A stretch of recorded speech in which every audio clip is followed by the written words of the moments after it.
In this video, I'm going to show you on how you can add some text behind a picture in Canva. So first, I'm going to put this picture into my canvas, and after that, I'm going to make this picture a little bit bigger. And my goal here is to add some text behind this woman. So there will be a text that kind of blocked by the woman, but the text is still visible and readable. And after that, I'm going to duplicate this picture, or just right click on it and click duplicate. And I'm going to put this picture on top of it, still on the same position as the original picture. And then let's click edit. And then here we want to remove the background of the duplicated picture. So there are multiple options here. We can just select remove background, or you can also just use the magic graph feature, which will isolate the woman from the background. I personally love this feature a lot more, so I'm going to select this one.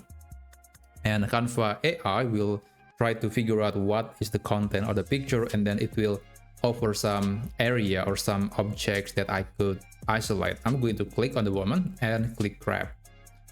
Now we just wait for the AI to isolate this woman, and you can actually apply this to the original picture, but I would rather to create a duplicate, because if you are doing the magic grab, usually it will alter the original picture a little bit. So we have this woman, and then we are going to remove this duplicated picture. We don't need that anymore.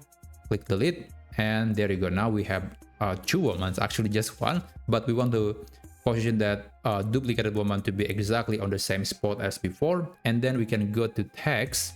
Let's add some text. I'm going to say happy, and then let's make the text a lot bigger. Sorry, the color is white, and change the font to be something that is visible and big. Now let's make it bigger, and there you go.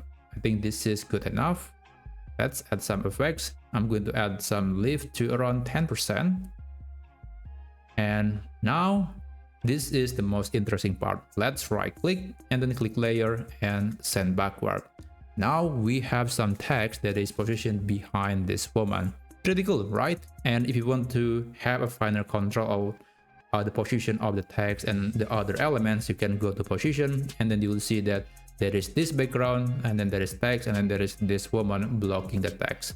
So there you have it. If you find this video to be helpful, please consider subscribing to this channel, and I'll see you on the next video.